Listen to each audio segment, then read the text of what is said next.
Oh, there they are. I'm organizing funniest news first. We've got people in Nice. the chat already, Oh shit. ready What's to up, go. everybody?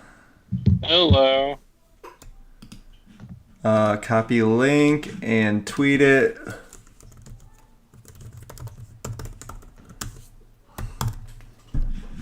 Wow, my new computer works. Unbelievable. Oh fuck yeah. What kind did you get? I got a new MacBook that everybody's mad at me because of how expensive it was. They were telling me I could get a PC Yeah. for cheaper, and I was just like, But Macs, I like Mac. I like working on Mac. I You like yeah. the can't you OS. can't do it. You can't do any gaming on your Mac. Yeah, but I don't do that. I thought you were a gamer. Oh, you know what we need to go into? I got a Oculus. Okay, Oh yeah, I'm fuck! all about that. Let's talk about that for sure. Our porn corner. Yep. What was I gonna do? I gotta open QuickTime. If that records on the first time I press record, we are really in business. Could start a podcast with that kind of Yeah. technology. All right, you guys ready? Griffin, you're just gonna do an intro and we're gonna go. Yeah, I'll intro it. I'm still waiting for Audacity to open because I also have a MacBook. It's 8 years old. Oh my god. Oh, I've got a 5-year-old one that I have to send back for money, but otherwise I'd give it to you. It's all right, Ryan. It's all right. What's up, everybody in the chat? I'm seeing some chains in the chat already. Steg-Con 2020. Fuck yeah. We could do a whole online Comic-Con. We'll We should just get do a in on that, I full think. 24-hour podcast. Oh my god. First off, I don't think I have 24 hours free to podcast ever. But maybe we'll take a day off, Ethan. We'll do a 24-hour marathon where we'll do an episode of each one of our shows back to back to back to back. If you all want me to blow my brains out, yeah. All right, is your Audacity open? No. Good I'm lord. sorry. It's still fucking Everybody in the bouncing chat, I apologize for Griffin. Listen, this is not the worst technical difficulties. I know. I edited the Scott Snyder episode where it took 10 minutes to get recording. Yeah, that sucked. I was losing it. That's why I was so excited to get a new computer. Was yours? I guess that's crazy that yours was running that slow, that old. That's weird. It's just because I was running the external cam, I was running the e-cam, and like I was running 10 things and it was just not handling it well. I mean, it's getting hot right now, my computer. It's not liking this, so. Just doing a little throttling. Did you get the 16-inch? Yeah, of course. What am I, a Of course. plebe? I'm going to answer one question before we do the show. Yeah. Chase Daigle, everybody has asked me this. Quick question on cover of Venom 7. Oh, I can answer that. Is that Brock or Null on it? That's Brock. A lot of people thought that was Null for some reason, but no. That's Eddie. My name's Wait, what's Brock. 7? Hold on. I don't even know what the cover to issue 7 is. Is it true Hey, that if your I is if really I drop is a out bad from my Wi-Fi because my Wi-Fi's acting fucking sketch, if I drop out, I'll just jump back on. Let's just not even address it. Okay. Sounds good. Yes, I'm ready the to- Venom 7 cover is Eddie. I'm ready when you boys are. All right. Count us down. All right, I'm starting the Skype call first.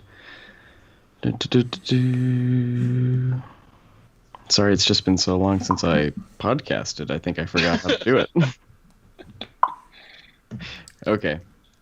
3, 2, 1, go. Ooh, that's a waveform. It's working. If I've ever seen one. Wow.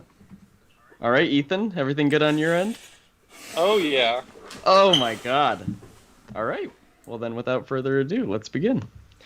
Hey, everybody. Welcome to another episode of Steg-Man and his amazing friends. I'm back. Hey, everyone. It's been a minute since I've been on the show. I'm one of two supple boys that helps makes this happen or not happen every week. I'm Griffin, joined by my best friend and creative partner, Ethan. Hey, bud. Hey, How's it And going, this man? is Ryan Stegman's podcast. Hey, Ryan. Hi, Griffin. Right now, you're off to the side of your camera. Point it right at your face. No, that way. Yes, right there. Right here? Yeah, because we got three. Okay. I'll We try got and the stay right in Neapolitan center. look going with the three. Perfectly centered. There you go. All right, go ahead. Great way to Hey, start. all right. Woo! That'll be perfect for the people listening to the podcast where they can't see it, so it doesn't matter. Welcome, everybody, to just another Steg-Man and his amazing friends live. It's just the Supples and Ryan today, so we're going to kind of relax and do a little mailbag, a little pop culture news, maybe. Maybe talk about a cool announcement that our best friend Ryan Steg-Man dropped today that involves our amazing friend Donnie Cates and maybe a character named Venom and Null. That sound pretty cool to you? I don't know, Ryan. I'm trying to figure out. It wasn't today, Griffin, that we announced it. Second of all, you're still going off the camera. All right, here. A little How's better. this? A little better. But when you start talking, you keep leaning over to the left. Because my mic is over to the side. I'll try and bring it in front of No, my turn your stupid camera. face. For Christ's sake. It Oh, sucks there that we I go. can't Now you're see it good. You're because perfect. I You're am watching perfect. a delayed You're beautiful. Thanks, Ryan. Hey, no, I do want to talk about King in Black, which is your guys' next big event coming up in your Venom saga. Ryan, can you breathe a little bit more? Yeah, now that it's out? I am excited that we finally got to show a little bit of art, but I'd like to be able to show more because I've been creating stuff in a vacuum for so long. But I would like to point out to people that are watching this right now that there was a moment where Donnie flat out said that the book was called King in Black after he had been on a call with CB live on the show, and we just acted like it didn't happen. And then somebody commented, "What's King in Black?" And we deleted it immediately. And we got away with it. Yeah, we got away with it somehow. But we're glad to have it announced, and that first cover's out there, and it's pretty baller, if I do say so myself. And it is a fucking insane book and just totally nuts. Like I mean, on the one hand, it's a dream come true to draw it, but it's also the hardest thing I've ever had to draw, and it's the best. I mean, I'm bringing my A game, so yeah, it's really good. Really, really good. Really proud of what's happening. That cover is super, super sweet, of course. You were telling us that it took you guys a couple of times to nail the colors, and I was curious about that. What was it about it that you wanted? What was the sort of tone that you guys were looking for? Did you want to try and just capture that same sort of energy that Abskarn did, or? Yeah, well, the whole series has been sort of horror-based, and we felt like the first colors that Frank did were really good. I mean, he gave it his all, and I loved it, but it was like not feeling scary. It felt like poppy and, Marvel-y. It felt like a cover that you would see on any book, and we needed to kind of find something that would, kind of make it so that people knew that it wasn't just that it was something scarier and more intense. And so we got that red in there and all that, and it was it was a process, but sometimes it's actually always on #1 covers. We have quite the process. We almost every other book, I nail the design in one. We just kind of do it and we go out with it. And every single #1 that we've done. So we did Venom #1, we did Absolute Carnage #1, and we did King in Black #1, which all of those took each like 10 layouts before I finally got one that we all agreed on. This one I actually did do. I think I did 6 layouts before finally we were like, you know what we should do is have all the characters on it, because we want people to know that this is a Marvel-wide event. So we were trying to get, the heavy hitters on that cover, so that people know that it's not just... I mean, Absolute Carnage was Marvel-wide-ish, but, it was really like kind of a spider title. Book. This one has everybody in it. Yeah, absolutely. And that cover, when you've got characters like Cap and Iron Man on the cover, but Venom is front and center, that's fucking sick. That is worthy of some chains in the chat. if you guys want to drop some chains in the chat for Celebratory chains. Venom being the star, the headliner of this massive event, because that is really, really awesome. And of course, we've already talked about a whole bunch with how you guys have just escalated that character to entirely new heights, and it is just awesome. This is really, truly like the culmination of everything. It's the story that we've been building to the whole time. And I'll be honest, quarantine and all this stuff that's gone down has just given me more time to draw the crap out of it, because we were supposed to be coming out in August, I believe, which right now I'd be sweating because I would be way behind. But, it's not coming out till December, so I'm going to get to kill it. Also, you might have to cut this out of the podcast. Can I ask the chat? Oh, that's what the noise is. They're hearing it. There we go. Can you hear me? Yeah. What was it? It was the chat, and it was coming out of my speakers on my computer. But you guys are in my headphones, so that's so weird. Sounded like you were in a fish tank. All right. Fixed. Is it all good now? I think so. Cool. Ryan, what are you sipping on tonight? A Cabernet Sauvignon. Nice. I thought it was a little early because it's 5 o'clock, but then I decided, fuck it. 5 o'clock's happy hour, brother. I can't not drink during the podcast. It's part of the thing. Especially when it's such a supple hour here today. You've shaved. You're looking more supple than ever. I hate it. Every time I shave, I hate looking at my face. You're telling me, man. Last time I shaved, I got just shit on into another dimension. Wait, look at this, though. Look at my new development. You see that? Oh, shit. Some quarantine flow. Yeah, my wife likes my hair longer now, so I'm apparently not cutting it short anymore. Wow. Ever again. Donnie's got his mullet hawk. I've got my bun in right now. That's a pigtail. That is not a bun. Pigtails is 2. Yeah, but it looks literally like a pig's tail, is what I'm saying. Fuck, alright. I will never speak again on this podcast, I guess. Then you can take over forever from now on. Ryan, I'm very, very excited for King in Black. Of course, we may or may not have known about it for a while now, and it's just been super exciting to see you guys kind of ramp everything up. And now that it's out there, officially, it's going to be sweet, and you guys are not ready for any of the shit that's about to go down. Remember when we said that a whole bunch with Abskarn? Mm-hmm. It's like that times 10, right? Yeah, I mean, for real, that is what it is. It's like a steroided up Absolute Carnage, with a lot more death, a lot more. It's kind of like we had a lot of success with Absolute Carnage, so they get I feel like the editors are much more willing to work with us, where as Absolute Carnage, there was occasionally, not a lot, but there's occasionally, you can't do that because this character, we need him or her for such and such. But this one, they all seem to be bending over backwards to get us everything that we need. Oh, wow. Yeah, so we haven't really been rejected on anything yet. Awesome. Speaking real quick, I just kind of want to keep talking about these covers that you've got here, especially between Venom 1, Abskarn 1, and King in Black. I think Abskarn in particular to me is one that I think is just the sort of design elements that you guys have going in that cover, and the fact that it is just soaked in that red is something about it feels so immediately iconic. And King in Black kind of feels like it's on that level of like that sort of Infinity Gauntlet sort of cover, yeah. Right? You have that sort of, you got Thanos with the Infinity Gauntlet, sparks kind of flying all over.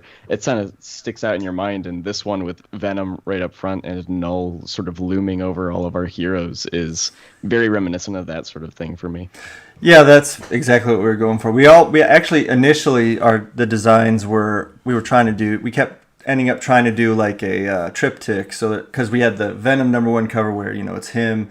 And he's right in the center. Then we had Absolute Carnage where he's right in the center. So we were going to do Null right in the center for King in Black. I just got nervous that I was giving something away, but I'm not. People know Null's in it. And so we were going to do something like that, but then again, like we decided what we really wanted to do was to hammer home that this was this was Marvel wide. Absolutely. Super excited. December cannot come fast enough. It's going to be great. Last thing I want to say, unless you have anything else you want to add about King in Black. Oh, real quick though, dope logo. I think Nigel also said something about that. Our good buddy Nane Wooten. Did you design that? Who designed? I did not. My only criteria was I said I want a square. I want a big square, that we can put on there. And they sent us. I guess they got their best designers on it, and they sent us about 4 logos in that one. I mean, they were all squares, and they were all very similar to that one, but that one just really killed it. Yeah, that's a great logo. Totally. Love it. For sure. It's kind of like in the opposite sort of direction of Abskarn, which is like this big, loud, heavy metal looking thing.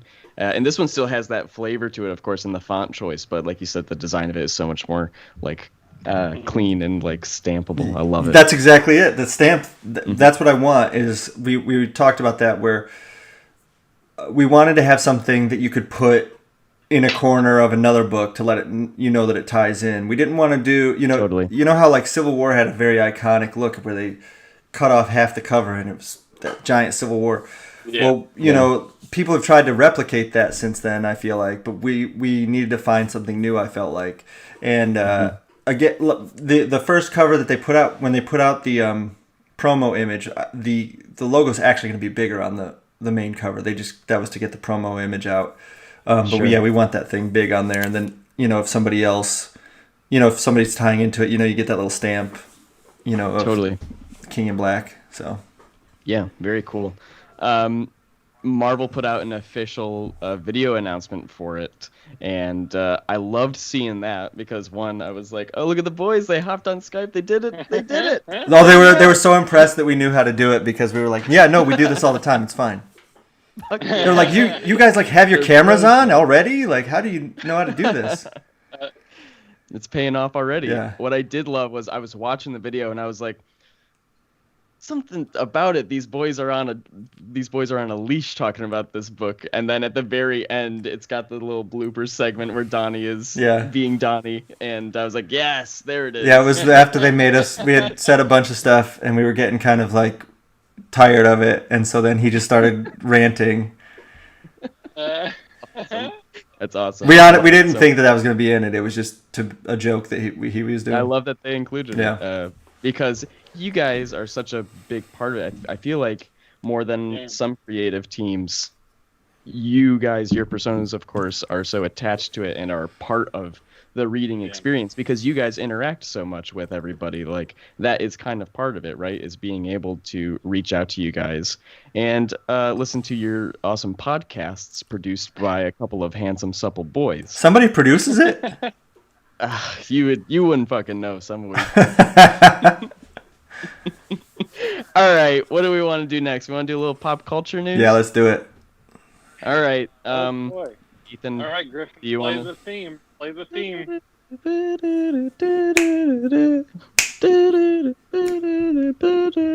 It's a pop culture news, yeah. That was fantastic. I like how you lost energy throughout it and ended like you sounded like you were crying. I am. On the inside. When we kick Griffin off this podcast, that's going to be him like in the shower, in the fetal position, just singing pop culture. Me in the shower just doing the Steg-Man theme. Well, I mean, I've got more pop culture news than you can fucking handle, so let's jump into it. All right. I've gathered pop culture news for the past several episodes, and then we didn't do it, and throughout, several articles have continued on into this pop culture news, and some have been cut. But this one has been a mainstay for several weeks because I want to get your take on it, Ryan. This is possibly the biggest news story of the past several months. This is the direct headline: Aquaman star Jason Momoa to voice Frosty the Snowman in new live-action movie. I mean, that's a real headline. That's yeah, awesome. it's real. Is this like a Jason Momoa vehicle? Like, did he spearhead this. be He was like, right. "Look, my whole life I wanted to make Frosty the Snowman." Or what studio is making this?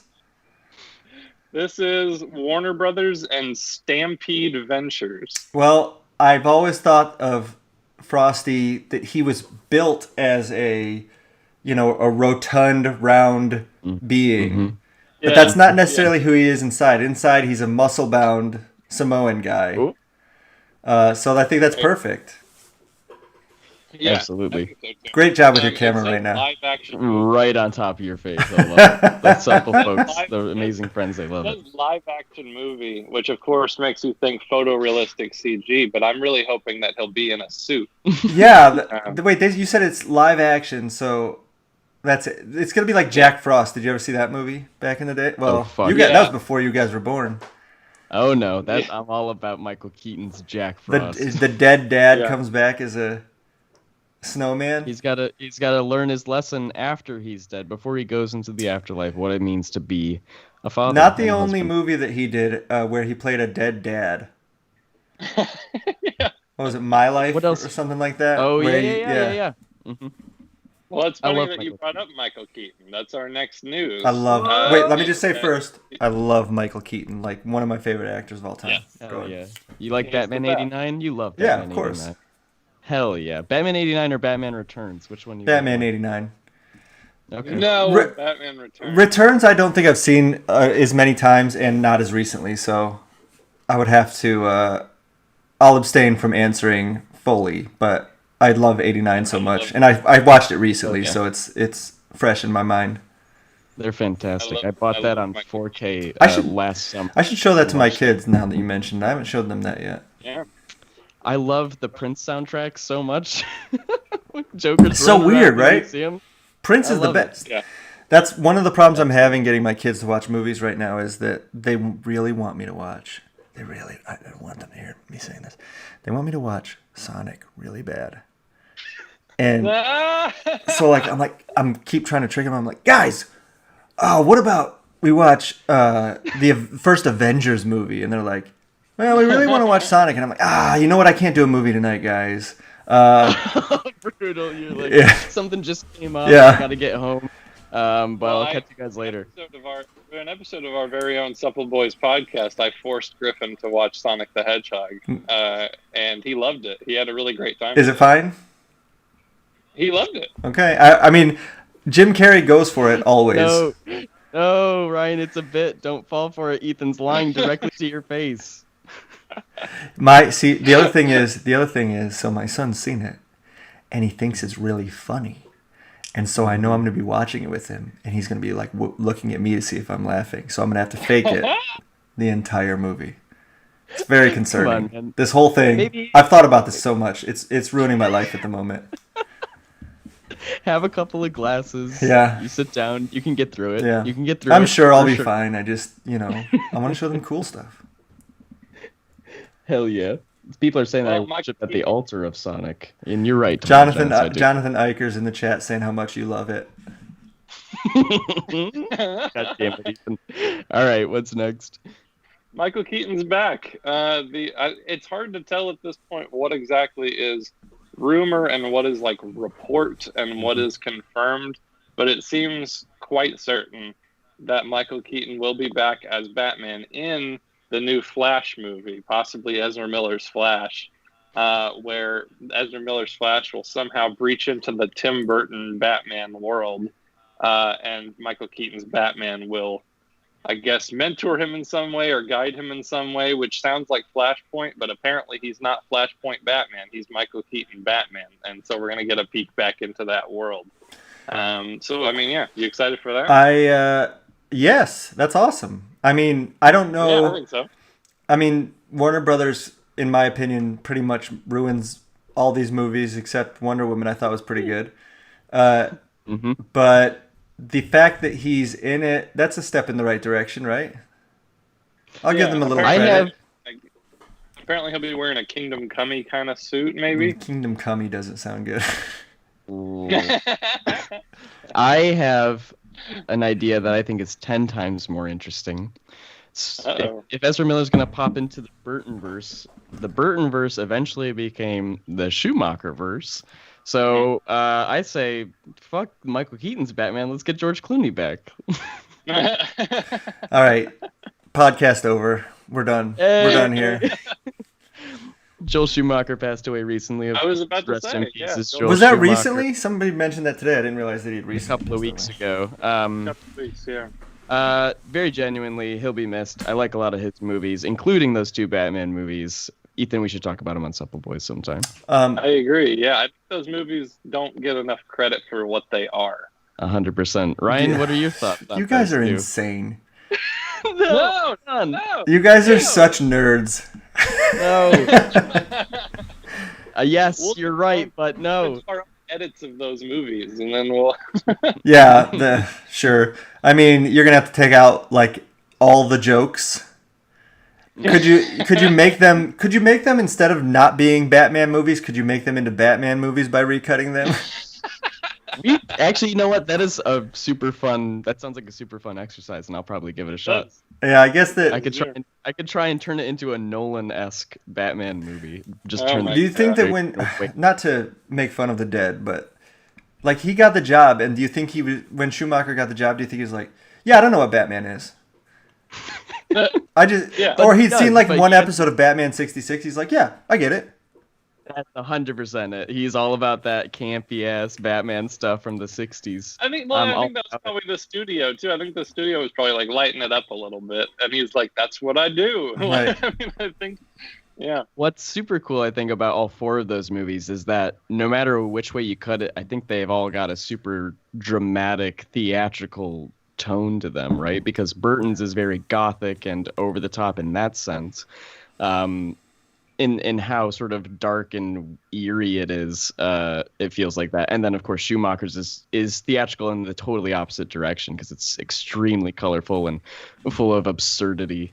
And I love it. I love all 4 of them. Fuck yeah. Yeah, I like Forever.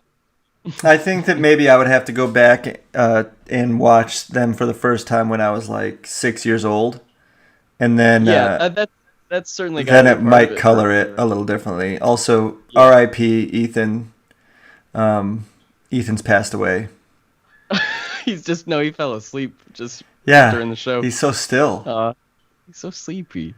He just got up a little bit ago, I bet, on his end. It's only like 1. It was like 1 when we started this at his place. All right. Goodbye, Ethan. We won't even know what the rest of pop culture news was. Well, What can we say? What's your favorite Batman movie, Ryan? my favorite Batman movie, probably Batman '89, and then close second would be the first Nolan Batman. I love that one. Batman Dark Knight. Is The Dark Knight the second one of the Nolan movies? Yeah, that's the Joker. Oh, those are really close. I don't know. I could go either way. Understandably, Batman Begins is still pretty sweet. Liam Neeson as Ra's al Ghul is brilliant. A fantastic idea. Yeah, I like both of those. I thought I actually enjoyed the third one too, and a lot of people poked holes in it, and now I look at it and I'm like, oh, yeah, I guess they're right, but I still liked it. Bane's sweet in that movie. Tom Hardy. Well, also Tom Hardy's a the best. Venom actor. Yeah. Super, super cool. Yeah. Can you believe that now we were a few months away, and then we were over a year away, and now, once again, we are under a year away from Venom, Let There Be Carnage. Cannot wait, everybody. I would like to point out something that was just said by Linkovich Chomovsky in the chat, because this can go into pop culture news. Joel Schumacher claimed to have 20,000 sexual partners. I find it hard to believe he had time to do anything else. Well, that's insane. I never heard that. That's totally nuts to me. And the thought of, I don't like. It sounds exhausting. It feels like you're just you're lining up your whole life around sex. Then, right? Like your real job at that point is sex and procuring sexual partners. Mm-hmm. And then you have like a side job, which is directing bad Batman movies. That also. R.I.P. Joel. That's all I gotta say. Sexual undertones. R.I.P. Joel Schumacher. Your Phantom of the Opera movie is something. Yeah. Y'all can hear me, right? Yeah. Yep, you're good. All right, cool. So yesterday, big surprise announcement. I'm sure you already commented on it on Twitter or whatever, but Rorschach is back from Tom King. Any particular thoughts on that? I'm actually, I think that's a crazy marriage of creator and character. I think he fits that kind of perfectly. Well, I love Tom King. I love Jorge Fornes. I love that cover. Oh yeah. I know that a lot of people have problems with the use of Watchmen characters, but I'm not even going to weigh in on it because I started discussing it with my friends yesterday and I realized I'm uneducated on it. Oh, yeah. I was like, well, he did it, it was work for hire, blah, blah, blah. And then they were explaining to me otherwise, and I was just like, you know what? I should keep my mouth shut because I don't get it. And I don't know enough about it. But, I mean, genuine excitement about that book. I love, like I said, I love the creators, and I think that cover is like super duper cool. Oh yeah. Great concept. Absolutely. I'm super excited for it, Ethan. Nobody gives a fuck, Griffin. I'm moving on. All right. I'm sure you've talked about this a lot already, Ryan, but Marvel Comics is publishing new Alien and Predator stories next year. What the fuck? What the fuck? I'm surprised that took this long. I guess they just now got it like all through where they have the licenses, but that's fucking cool. I mean, I like the idea. I like the idea of crossing them over with superheroes. I like all that. I mean, Alien's one of the best movies ever made. Predator with the Iron Man head. Yeah. I think that's cool. I don't know that I would want to draw it. It's like Star Wars, where it's like there's too much. You're too beholden to the source material. But I'm gonna read them. And I hope they get great artists. If you were going to work on one of those two, which would it be? Alien, no question. Alien, yeah, totally. I mean, Predator's cool, but Alien's like legitimately one of the best movies ever made. I was just having a conversation with a friend of mine about the sort of impact that movies like Aliens and T2 kind of had on the blockbuster genre. Ryan, do you have any fond memories of those guys? Of Aliens and T2? Well, like Terminator and the sort of 90s blockbusters. Yeah, T2 feels like it was right at the exact age for me where it was like for the first time I was really aware of the hype as much as I was the movie. And so it was like the first movie that I was just like, oh my God, if I don't see that, I will die and I will be made fun of. And I don't remember what year it was, but it's like Batman 89, for some reason I always have this memory of my friend going to see it and me just being so jealous and so sad that I hadn't seen it yet and just being like, I don't even know if I can be around you. Like, you're so much better than me. Oh, man. How long did you have to wait to see Batman 89? How old were you? I saw it in the theater. I would have been 8 years old. So I don't think I waited that long. But, my parents weren't big moviegoers. So it was always kind of a, it took a lot of convincing. But apparently that one I was convincing enough to get them to go to it. T2 is awesome. That's one of my favorite incredible movies. Oh, yeah, it's a great movie. It's awesome to see. Go ahead. Oh, I was just going to say, not to derail that, but going back to Batman, I also do remember, so I was 8 years old, and I remember writing Batman fan fiction after that. Nice. I had a notebook with Batman, a Batmobile on the cover, and so I was like, well, I got to fill this up with Batman stories. And so I wrote some story. The only thing I remember from it is Joker having some dumb gun where he shoots it out and it says bang or whatever. I can't. Yeah. Classic Batman. Yeah. Are you kidding me?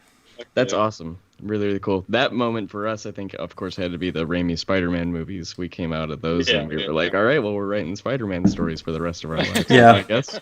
I can see that for sure. Absolutely. Ethan, take us to the next one. More Batman. Yeah.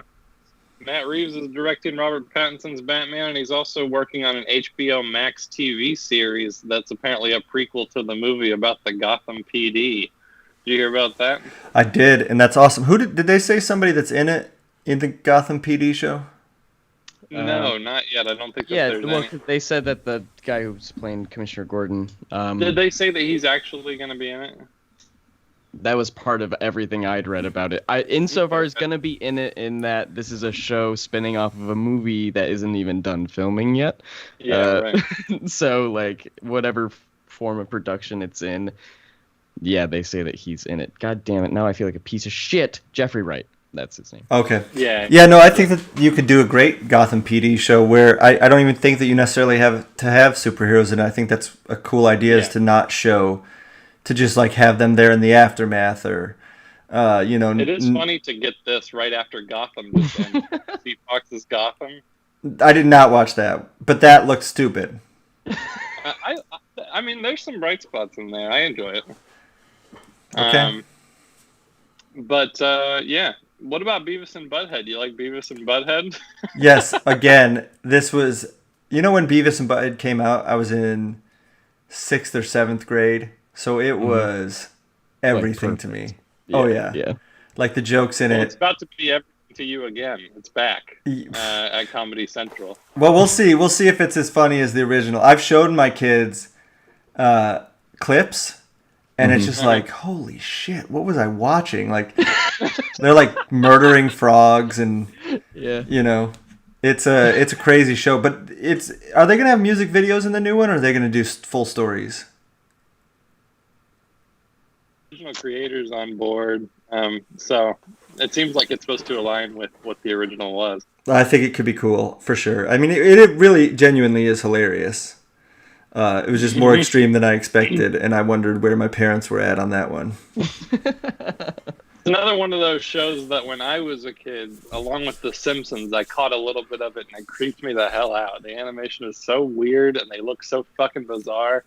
That one I get. Simpsons doesn't look bizarre. What is wrong with you? I don't know, something about it. I don't know. And also, my parents are like, it's anti-Christian and all of that when I was a kid. So I'm like, oh, it's a Satanist cartoon. I see. Yeah. All those people that watch it clearly love Satan.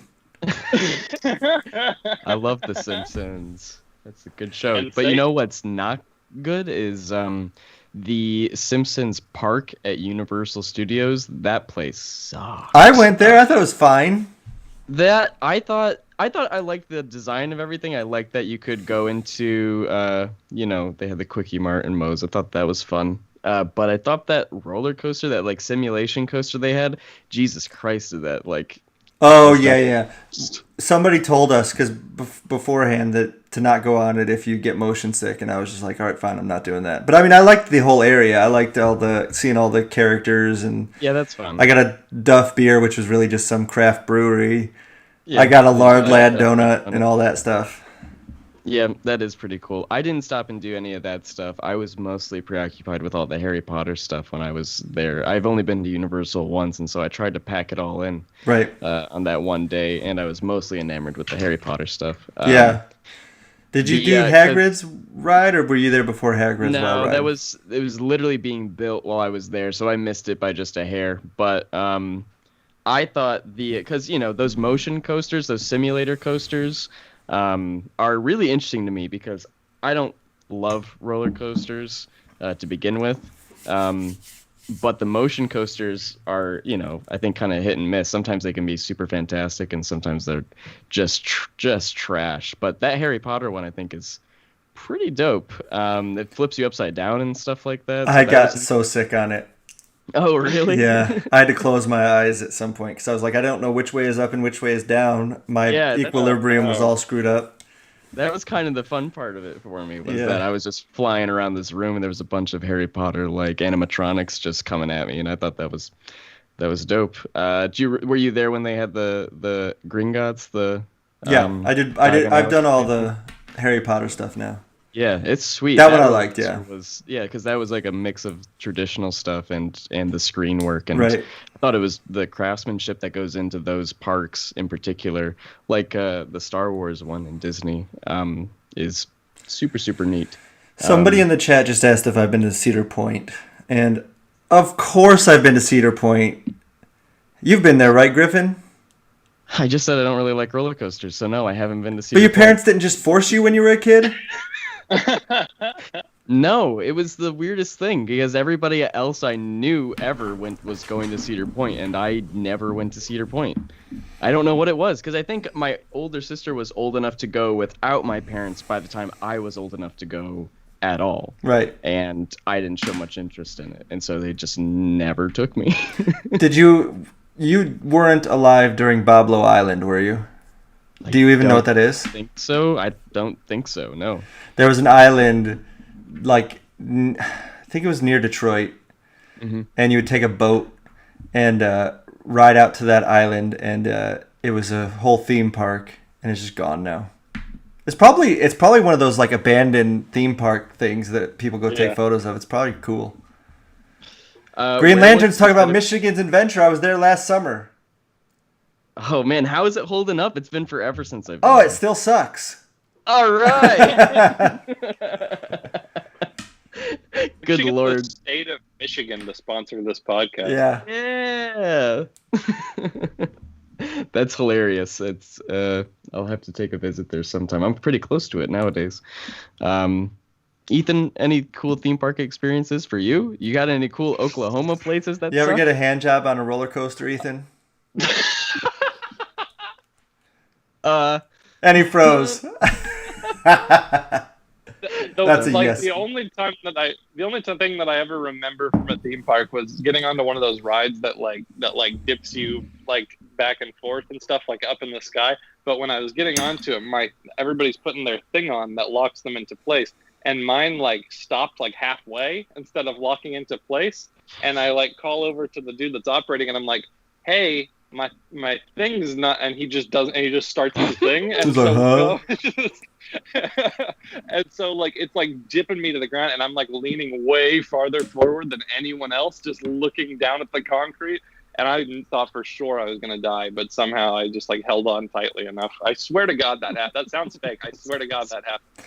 You know what my favorite thing about theme parks is you go to Disney World, where they're all trained and they all have to smile and they're very accommodating and they're like, yes sir, right this, and then you go to like Michigan's Adventure or Cedar Point and they hate their jobs and they hate you for being there and they're completely disgusted with you. And they're like just so mean. You ask them a question, they're like, "Huh?"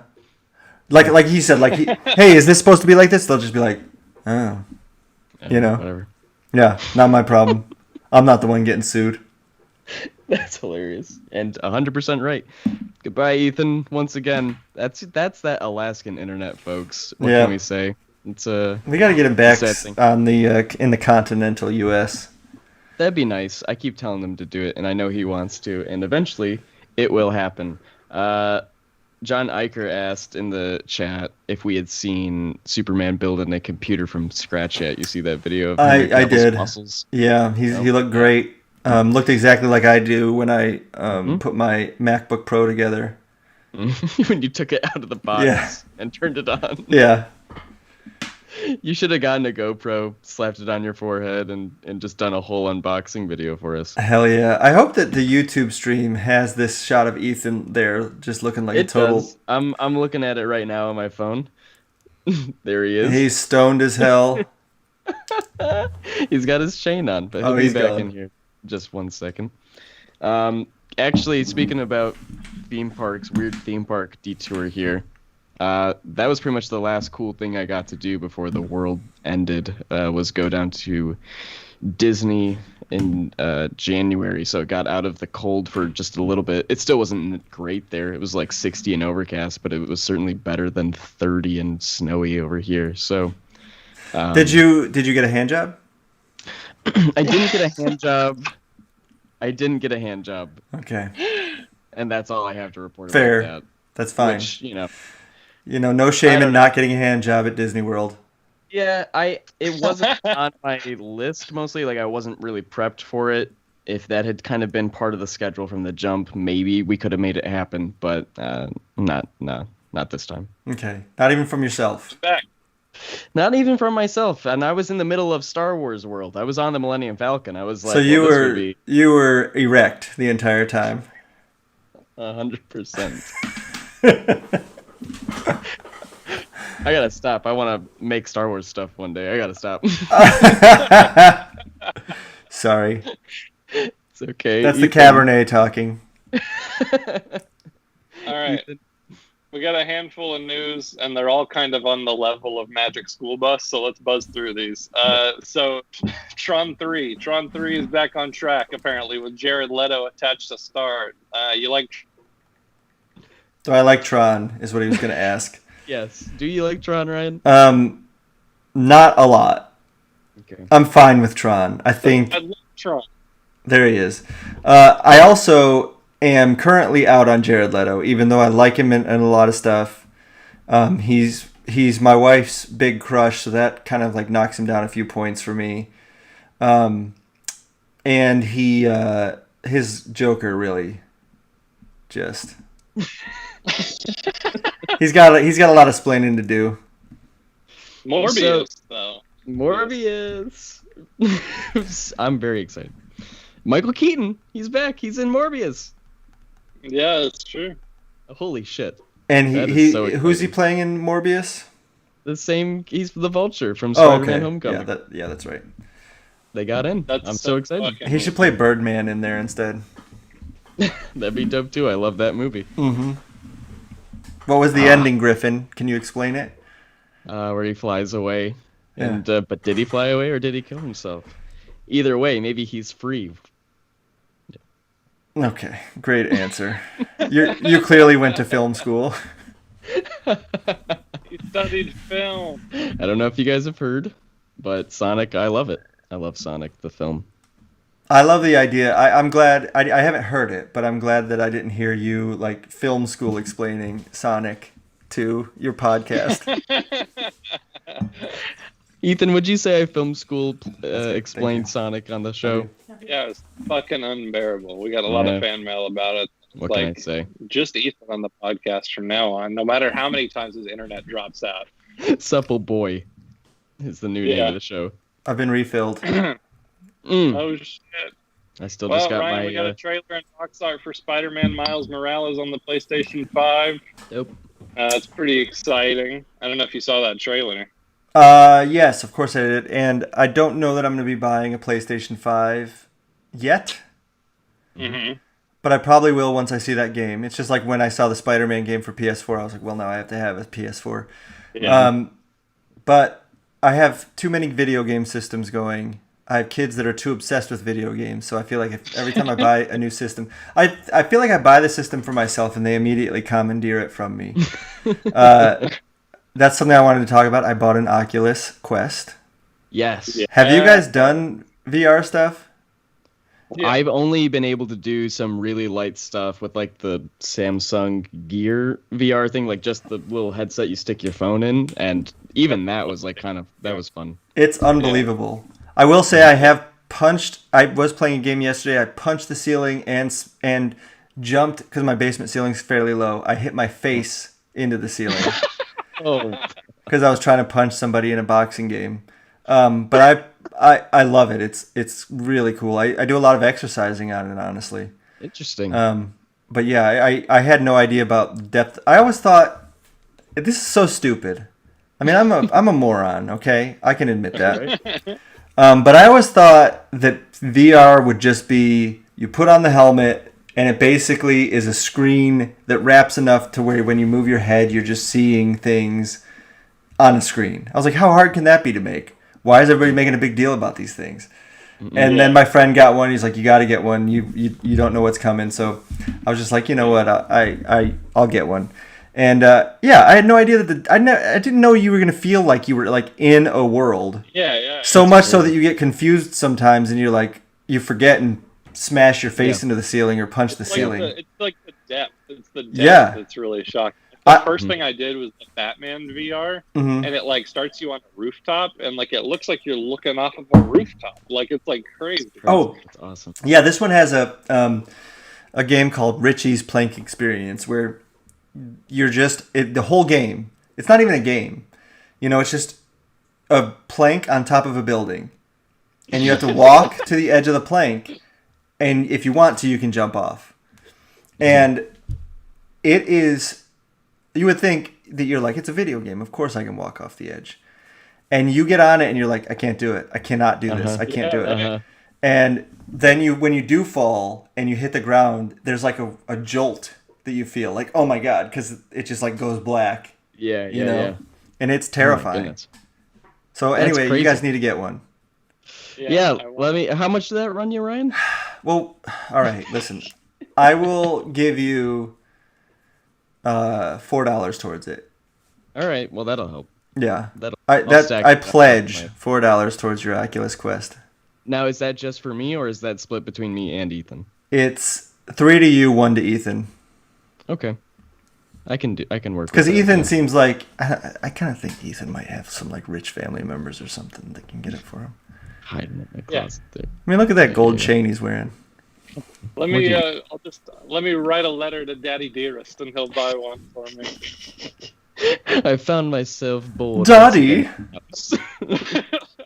I want an Oculus Quest. Quest. Yes, quite. Now, be sure to get the Quest and not one of those paltry lesser models. Listen, the rest of pop culture news is pretty much just Magic School Bus. Let's wrap it up and talk about letters. All Let's right. talk about letters. Should we do letters. questions from the chat first, or do you want to do letters? Yeah, why don't you go ahead and get some questions while I gather all of our emails. I like that were you just singing the Letterman theme? No. What's the letters thing? I was just singing the word letters, and that is kind of reminiscent of another podcast that I listened to, I guess. I think that they took that from Letterman. Back in the day, he used to do Mailbag, and they would do, let's talk about letters. Maybe they just lifted it from it. But yeah. I don't know. Beats me. That was how I felt in love with David Letterman, was the first time I saw a segment where he did the letters. And one of the things that he did was somebody said, "What's the weirdest thing you've ever done with mashed potatoes?" And then they cut to him thinking about it, and he's eating the mashed potatoes, and then he takes them and he starts spreading them all over his head, and he spreads them over his head, and he goes to the NBC cashier or whatever you would call it, and he goes, "I'm here to pick up my check," and they go, "Ooh, right away, Mr. Donahue." Do you guys even know who Donahue is? Fuck no. Well, thanks for laughing. We gotta. That's how you make a podcast. I realized halfway through that you wouldn't know who Donahue was. Who is Ryan, Donahue? Children. You got to play a couple of horror games on your VR, by the way, because I played Resident Evil 7 on the VR, and I lit for a while because I bought it, and then you start it, and you're gonna walk into this house, this scary house, and it's just pitch black beyond this door, and I just turned it off for like a couple of weeks, and I was like, maybe later, I don't know. Is that on Steam? I believe so. Yeah. Okay. Yeah. I'm gonna do that. Yeah. No, I've just found out that I can hook it up to my computer and do the Steam game. So. Yeah. All right, we got some questions in the chat. I'm going to read these real quick. Okay, will the King in Black have tie-in issues like War of the Realms? It will have tie-in issues. I don't know if War of the Realms had like a specific way of doing them, but there are tie-in issues that we're discussing. You know, as we come up with some cool stuff to tie into it and make it even bigger. Steg-Man, when are you going to get Scoot, Corey, and I to work on the other guys? Oh, that's not a bad idea. With some Supple Boiz writing, maybe? Ooh. That's possible. Ooh. Yeah. Thank you. Yeah. Thank you for that. We will. That sounds dope. We'll think Who about said that? Did you say? Jonathan Eicher. That's dude. Dakota Cross, how much bigger will King in Black be than Absolute Carnage? Same amount of tie-ins or more? That's a good question. And it's a question for editorial. I only know so much. Hey, real quick, when's that omnibus come out? Do you know? No. But it's going to be freaking cool. It's going to be sick. Liam P. Huberty asks, are you all reading all the new X-Men stuff? Are you all excited for Ten of Swords? Yes and yes. That's pretty much all I have to say about that. That stuff's really cool. Great art. I've read a lot of the X-Men stuff, just to see what's going on. Like, I was reading Excalibur the other day. Very cool. Do I do portfolio reviews? Absolutely, at conventions. I try to make time for those. It's hard to make time for them, and it's hard for me to do them online just because it's also time consuming. But as Corey King can attest, I don't know if he's in here, but I did do a portfolio review for him on his inks, and that was a lot of fun. What is the favorite comic arc you've worked on, Ryan? Probably Absolute Carnage until King in Black. Now King in Black takes the takes the cake. Superior Spider-Man was also really cool, though. Hell yeah. Hero and the Kid asks, did I see his interview with Scotty Young? I did not yet, but I talked to Scotty about it. He said it was awesome. Sweet. And then somebody says, have you finally forced Donnie to put Kane in a book? And the answer is no, not yet. Not yet. It'll happen. Bummer. Ryan, we were talking about it on Supple Boiz, and Scarlet Spider and Superior Spider-Man, if they didn't happen, we probably wouldn't be doing this podcast right now, and that's kind of crazy to think about. Well, you're welcome, guys. I'm glad that those 2 books got you to make podcasts for free for me. Congratulations. You created fans to such a depth that I will do this and work the full-time job and do all the other stuff and try and be all the other stuff for free because I love you, Ryan. Thank you, Griffin. I love you too. Thanks, man. Hey, did you want to do some more stuff from the chat, or do you want to do some emails? We can do some emails. Okay. The chat is more of a lightning round situation. I agree. We can maybe hit another one right before we finish. Okay. So we're still catching up on emails because we did Mailbag 4 not too long ago, and then we didn't end up getting to too many of them because we got into a bunch of lore chat, of course, because we got a lot of folks asking about Venom lore. But hopefully we can catch up this one, and don't let me forget because we have a couple of sweet iTunes reviews as well.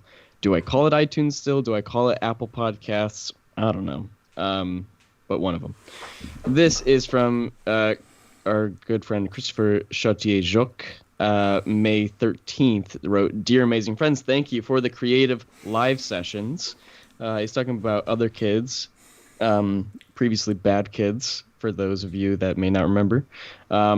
He says he's got an idea for Oliver's dad, Oliver, of course, being Kid Atomic. It could be interesting that he's in jail because he tried to do good, but he did it wrong. For example, he did a pharmaceutical company working on a vaccine for childhood illnesses.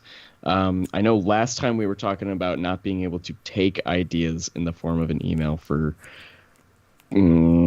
copyright reasons. Is that still a thing? Should we do that? Should we move forward? Or we probably should move forward. That's not a bad idea. I'm glad that you definitely read these emails before you read them on the air.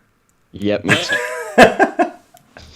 No, yeah. I mean, I like the idea, but you know, we'll if we end up doing that, we made it up.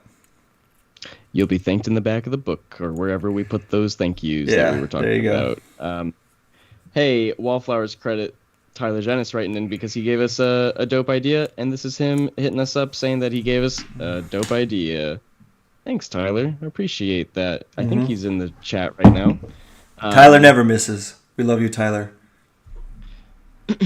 Some more ideas for bad kids. Ryan, do you want to hear these ideas for bad kids?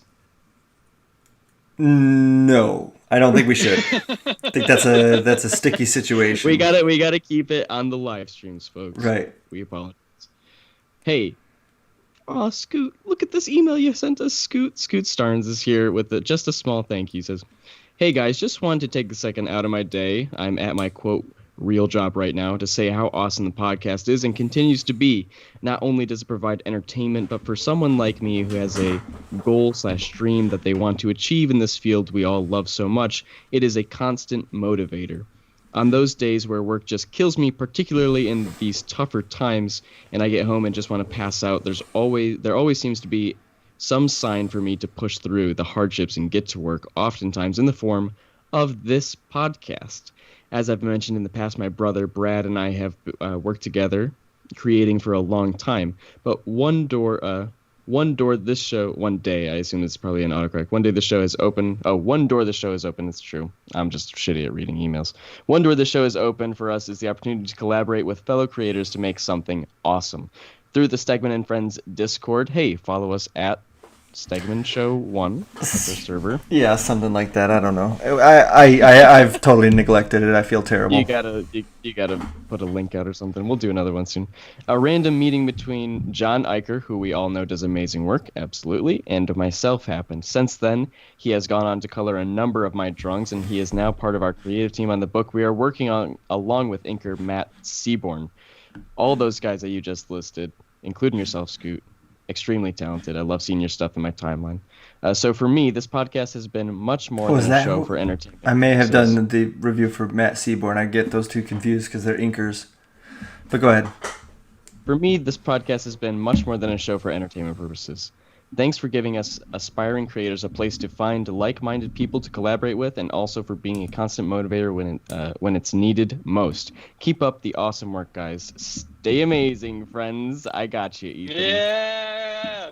Scoot. That's a great email. I would like to say everybody should go check out Scoot on Twitter. Check out his art. I think it's Scoot, SKOOTSTARNES. He's a really good artist, up-and-comer. Him and John Eicher and, as he said, Matthew Seaborn have been doing some really cool stuff together. I love seeing people connect through the podcast and all that, and those guys are perfect examples of that. And, loving what they're doing. Absolutely. That's something that I think, when we were starting the show, of course, we're always talking about giving people that inside look. But I don't think we ever thought about the sort of side effects of that, which is this super awesome creative community that I think we've fostered. And that's awesome. And For I'm really sure. happy that it exists. Mm-hmm. Next one is from Abigail Mendoza from May 29th. Hi, Ryan, Supple Boiz, and Donnie, if you're in this episode. Donnie's not in this episode. Donnie, I do feel like I need to address that because there's been a couple questions about that in the chat. Donnie just needed a little bit of time off. He's got a lot. He's writing a million books. So. Yeah. He's not in the same position that I am, where my book is coming out someday, but not anytime soon. He's got books that are actually coming out right now. So when he's not on the show, it's really just, whatever. He's just busy. Yeah, he's just busy. Dude's got, what? Scoots Art, that's right. I gotta say that too. At Scoots Art on Twitter. SKOOTSART. That's his Twitter name. Donnie's busy, as people will know from the feed of Devil's Advocates Book Club, because it's empty as fuck. He's busy writing all the books that people are reading. Does Donnie even exist anymore? Believe it or not, it does. We actually just dropped an episode of it in this feed last week. Hope you guys liked it. Like I said at the beginning of that episode, we are trying to get that. We're working out a plan with Donnie and Megan to make sure that it's coming out on at least a more organized sort of basis. And it's going to be great when it does. Mm-hmm. Abigail Mendoza, she's writing, I just finished reading Venom 25, and once again, it was a fantastic story arc, just like the arcs before it, with a shout-out to Mark Bagley on art dudes, of course. That dude is a legend. Mm-hmm. I also loved that double-page spread that you stunningly drew, and it made me excited for Venom Beyond and the future of your run. Well, hell yeah, between Venom Beyond starting and you guys announcing King in Black, you got a bunch of super, super awesome Venom stuff in your guys' timeline this past couple of weeks. Yeah, Venom fans are very lucky, right? They're spoiled right now. How's that been for you, Ryan? I mean, obviously you aren't on Venom Beyond, but it's still tied to everything. Like, those two things dropping back to back has to be exciting for you. Oh yeah, and I got to design a lot of the stuff that we did for Venom Beyond. So I'm still involved, and I'm still a sounding board for Donnie and all that stuff. So I still feel proud of these issues, totally. And I don't think people have seen the next cover yet, but that's a really cool one too. And the design of the nameless character that people are badgering me about because they want to be able to speculate on the issue is something that I'm super, super happy with, and I hope that character sticks around for a long time. Sweet. I noticed in the newsletter section that it said Venom and Scream would cross paths soon, so my question is, will Andy be a part of Eddie's circle for prepping against Null's coming? I know that Eddie and Andy aren't exactly close, but the fact that their symbiotes are, quote, father and daughter has to mean something, right? Any word on Scream, Ryan? I'll call Devin. That's my editor. Devin's gonna have to answer that one for you, or Donnie. But Devin's the glue that holds those two things together. So Devin knows exactly what's going on with Scream. Donnie knows what's going on with Venom. I know very little. Nice. And that's a general rule for all life with me. Thanks for answering my question. Stay safe and stay amazing. Sincerely, Abigail. P.S. I have been inspired by your spread that I have decided to create a piece of fan art based on your run once I get some, quote, me time from work. So it'll be a while. Awesome. Well, that's really cool. I can't remember I don't know if we've gotten it already. This came into our email at the end of May. So I'm sorry if if you sent it to us already and we've already chatted about it. But either way, I'm sure it's dope. PPS, when you bring back book club, might I suggest Ultimate Spider-Man's Clone Saga? Ethan, we love Ultimate Spider-Man. We do. Ryan, great. I've tried to do because I picked the books for the book club, and I've tried to do less Marvel shit because I feel like that's all Donnie's talked about for years, and like I felt like it was a good opportunity for him to branch out and get to read DC shit that he hasn't yet and indie shit that he hasn't yet. But if we were going to do a Marvel book, that's the kind of one I would do. Is just like one of my absolute favorites. So yeah, that would be dope. hell yeah. Ryan, any particular thoughts on Ultimate Spider-Man's Clone Saga? Yeah, it was great. It was unbelievable. Okay. I mean, Ultimate Spider-Man is a seminal book, and I kind of wish they would do that more often. Where you had the Ultimates that Mark Miller did, which was he kind of took those characters and he made a new thing. He basically did the Authority in the Marvel Universe. Yeah. Whereas the idea that Bendis did, which was to take the Spider-Man stuff and just kind of condense it and make it all work together, all the good stuff, and just pull that all together was really smart. And to keep him in high school was, obviously great as well. But I mean, there's a lot of books that I feel like you could do that with now. Like I always think about an Ultimate Spawn would be the coolest thing ever, where we finally distill that whole thing and we streamline it and make the best version of Spawn that you can make. Or there's a ton of characters you could do it with, but I think they need quite a bit of history before you can really do it. But I think that Venom in a way. Donnie somehow kind of did it in the Marvel Universe with Venom, where he took this history and kind of condensed it all together and made it all work together to create the new thing that we've created. And I think that going forward, Venom now will make a lot more sense to creators and readers. But my big theory is the guy that could use this the most is Cable. Interesting. The character, because Cable's gotten his timelines all screwed up because he's of time travel, and but you could definitely mine the best of Cable, and somebody who's smarter than me could come along and take it and make it all make sense finally, because he's a character that I feel like people avoid almost because he's so convoluted, but it doesn't have to be, I feel that way about X-Men generally. Yeah. It's just because it's such a cluster of insanity that like it's kind of impenetrable a lot of the time. Yeah. And so like moving forward, we kind of just try to do new things and stuff. But I would love a condensed version of what's already happened. Ed Piskor kind of did that with Grand Design, but I think that you could do a more robust hell yeah, whole thing with it.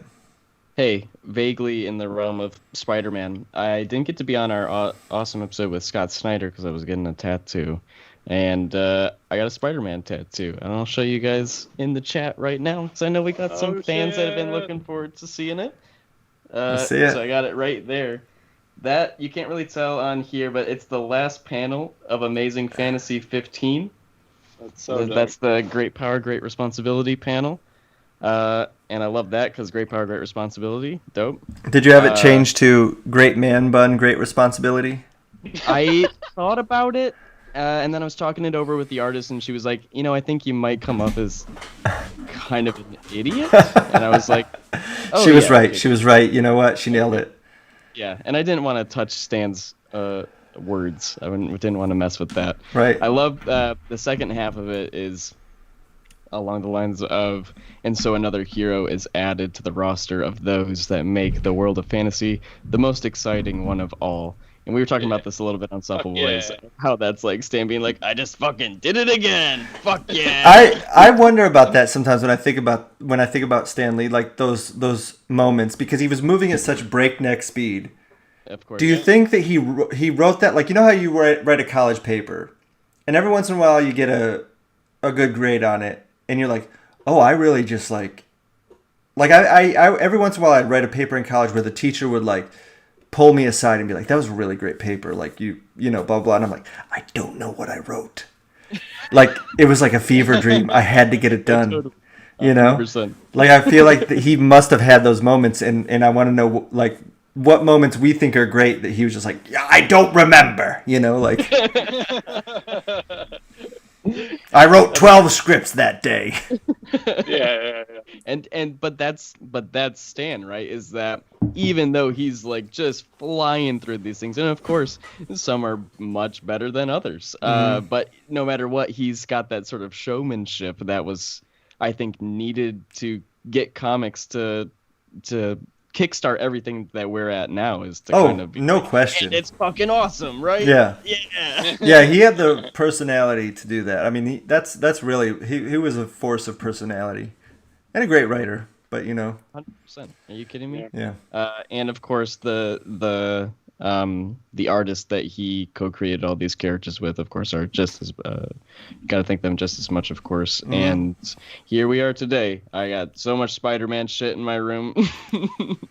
That you had to blur out your background because you didn't want people seeing your Spider-Man room. I got 1, 2, 3, 4, 5 little Spider-Man things right here on my desk. You know what? We should ask Ryan just live on the podcast. We talked on our show about how Griffin and I want to get matching Spider-Man tattoos, and we were talking about getting just the outline of the eyes. And then Griffin on the podcast was like, we should get Ryan to draw them for our tattoo. What do you think of that? I think that would be fun. I'll talk to you guys off the air about a tattoo opportunity. Oh shit. Okay. Yeah, a tattoo opportunity. That sounds insane, but that's exactly what it is. So I don't know what else to say. All right. Okay. I'm very excited. Let's see what's next. Thank you, Dakota Cross. Dakota Cross says no artists are. Oh, writer. Never mind. I thought he said writers are stupid and artists are the smart ones. No, I'll go ahead and if you probably can't see it, Ryan, I'll go ahead and read it out. It says artists are stupid, writers are the smart ones and better looking. Dakota is banned permanently, and he's he just fuck Dakota. We could never ban Dakota. Dakota was there with a couple of other awesome, amazing friends. Day one. I know, I love Dakota. You live. Mm-hmm. Thanks so much for coming out, brother. It was incredible meeting you guys. Again, the last cool thing, pretty much the last thing, period, any of us got to do before this all happened was C2E2. Yeah. So that was kind of like a nice little send-off for the year. Anytime I saw somebody like cough at C2E2, I was like, oh, Jesus Christ. Oh, my God. Oh. And little did we know that was not even the tip of the iceberg. Hey, Tyler Jennis saved me. Ryan is technically a credited Marvel writer, so correct. I am a writer. Hell yeah. Yeah! Handsome and talented. Way, that's a cool null shirt. Daddy is sexy. Abs Karn. Mm-hmm. Very dope. Did somebody make that for you, or did? It's that like an illegally made shirt that I bought from TeePublic or whatever. And it's fallen apart, and it's not even printed in center. It's great. I love it. Travis Johnson has one from June 2nd that's filled with ideas for bad kids, other kids. Thank you so much for the ideas. Let me cut in real quick. Joel Jr. asks, have you ever drawn Spider-Man 2099? Griffin and Ethan, did. yes. That's fucking awesome. Several issues in Superior Spider-Man, so go hunt those down. I think it was like 17, 18, 19 or something like that. It was the hypest shit ever. I think, yeah. That was because coming off of the two-parter where Otto and Peter are facing off in the brain, fucking sick. Yeah. Followed by I think it's the arc set in the prison that Cam and Coley drew. That was sick. And then they did the suit change with Ramos and the little Hobgoblin arc, and then it was the 2099 arc, and it was just bangers back to back. God. To back. Hey, chat, I want you to listen up to what nerds these guys are. I don't even remember what happened that much, and I drew it. Like Can we get a I've got chains in the that chat? series memorized. Huh? So good. I've got that series like memorized. It's just in my head. That's awesome. No, that is cool. I'm sorry that I called you a nerd. You're very handsome and wonderful. You're right.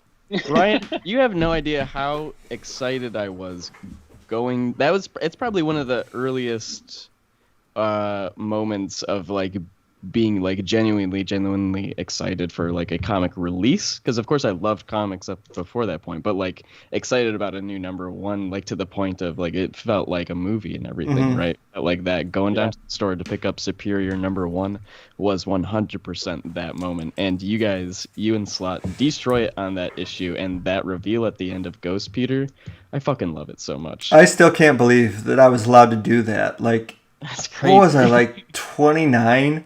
And I hadn't been in the industry that long. And Steve Wacker and Dan just liked what I did on like one issue of Spider-Man so much. Well, Steve then gave me Scarlet Spider, but Dan wanted me to come back. And to get to launch that freaking book was totally insane.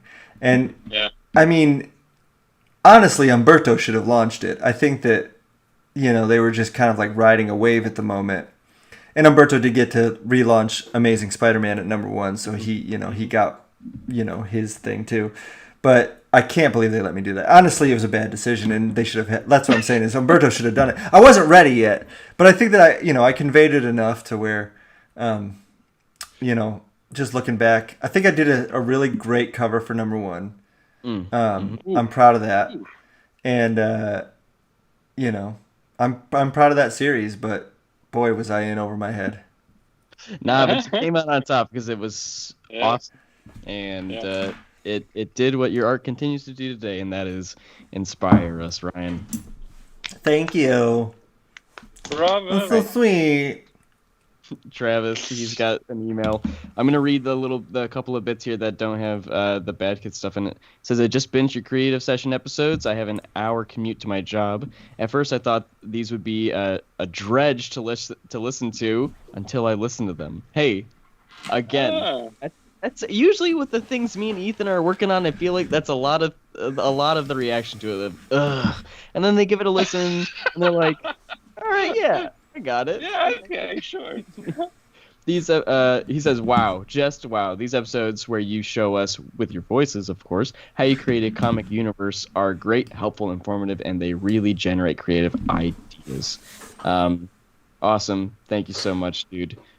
Very, very happy that you were listening to them and that they weren't a dredge to listen to. And hey, we actually have another email all the way from Spain. Pablo Sanchez Martin sent us some fan mail.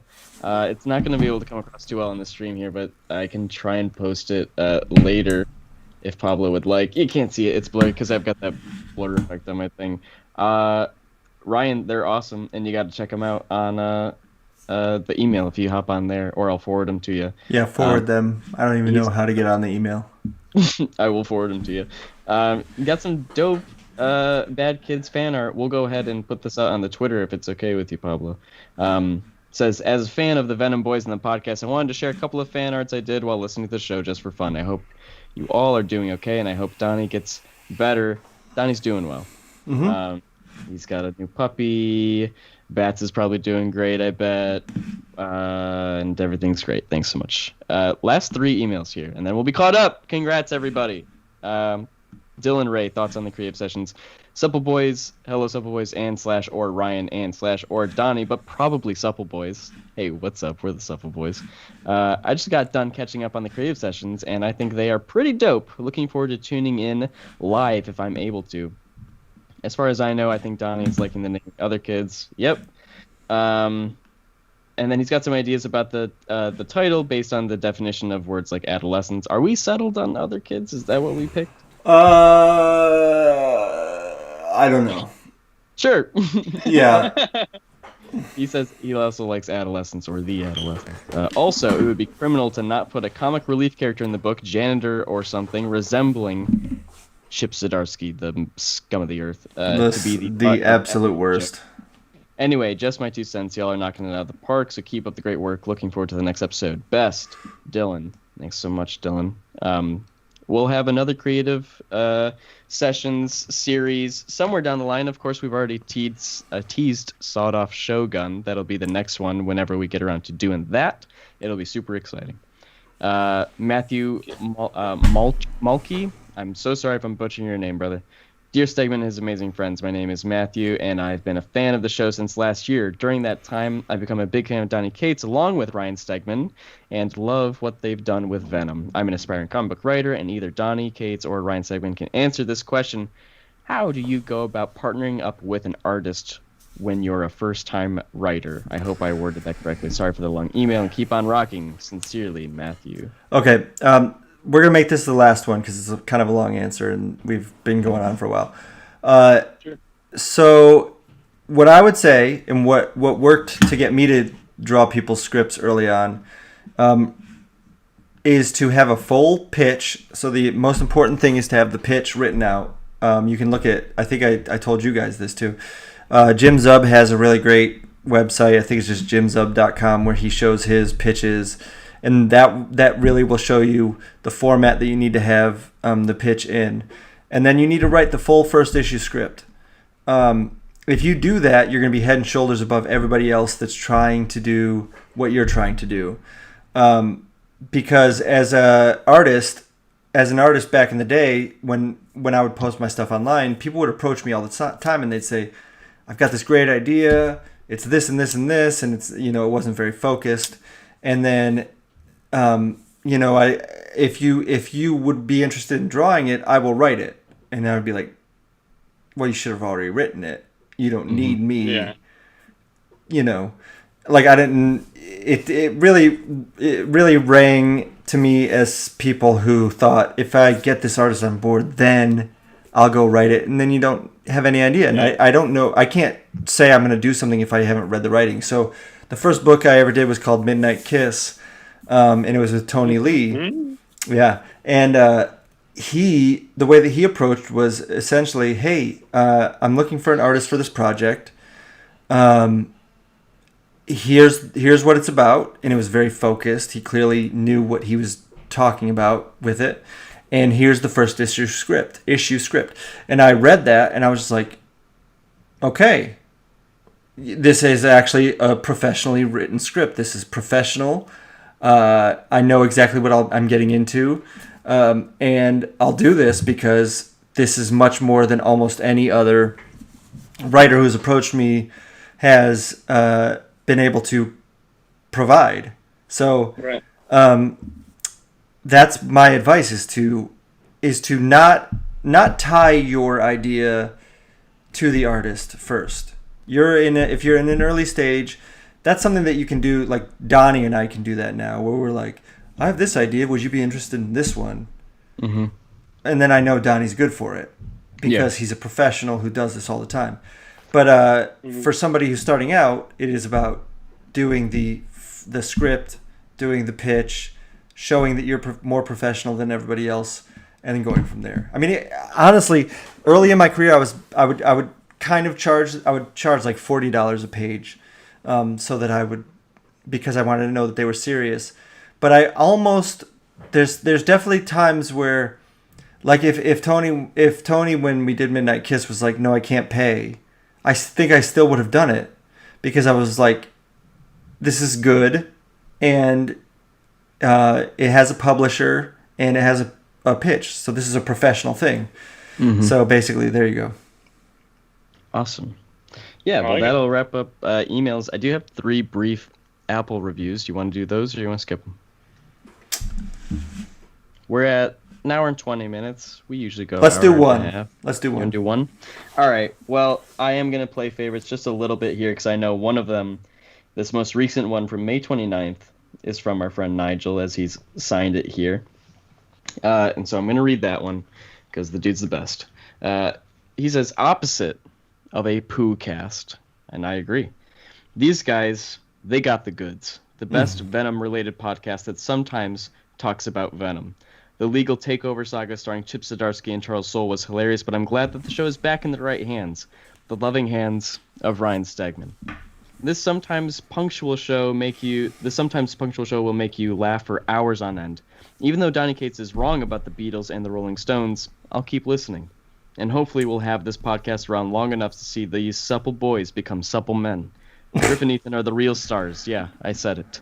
Stay woke, Venom boys. Nigel. Wow. Oh, so you read the one where you get called Oh, I did. the real star of the show. Oh, whoops. Unbelievable. I didn't mean to do that. Sorry, brother. Well, no forgiveness. I'm furious. This is the and last episode. Yeah, I'll never forgive you. That's it. Roll the end song. All right. Well, we'll see where this goes, I guess. Fat Teppy asks, he noticed that I wrote Venom Unleashed. Do I want to write more? Do I want to do more writing? Yes. Duh.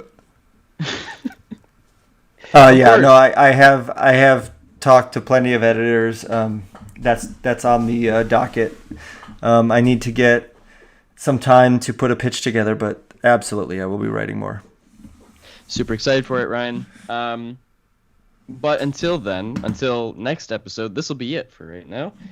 So thanks so much for joining us for another stream, another episode, guys. We really appreciate it. All those in the chat, thanks for coming out once again. All those that emailed us, left an iTunes review, thank you so much for doing that. You have no idea, especially the Apple reviews. That's super, super helpful to the show because that gets us a bit more reach in the search results and everything like that. So that's definitely a help. So if you've got the time, we would love if you did that. So we're on Apple Podcasts, of course. Where else can you find us? Spotify, Google Podcasts, and StegmanandFriends.com. Ryan, do you have any other closing words before I say all the rest of the things? You both look great. I'm very proud of you. Thanks, Ryan. The world's on fire. Mm-hmm. Let's end it. The podcast. Thanks so much for listening, everybody. If you want to send us an email for the next Mailbag episode, whenever that is, you can do so at stegmanandfriends@gmail.com, and it'll be awesome. You can follow us on Twitter and Instagram at Stegman Show. You can follow Ryan, of course, at Ryan Stegman.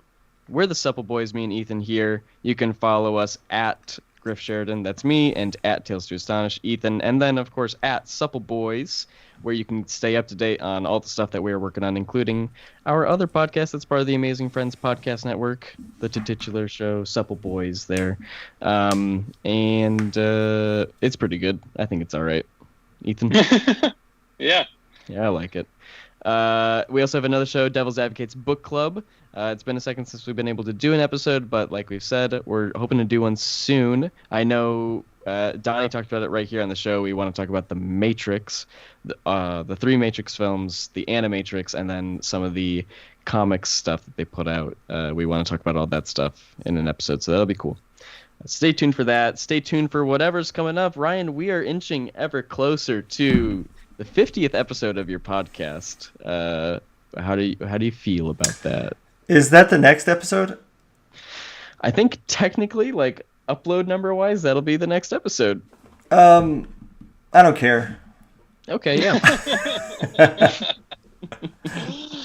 I haven't heard of one of them. That's all right. That's fine. No need. It's all good. We're producing a great show and people love it, apparently. That's good. Thanks so much for listening, everybody. We'll catch you guys next week for whatever next week is. End of the episode. Ryan, kill that stream. Oh, but first, remember to smash that like button, hit the subscribe, hit the bell icon. Yeah, hit the bell, whatever that means. I don't know. Thanks so much, everybody. Goodbye. Bye.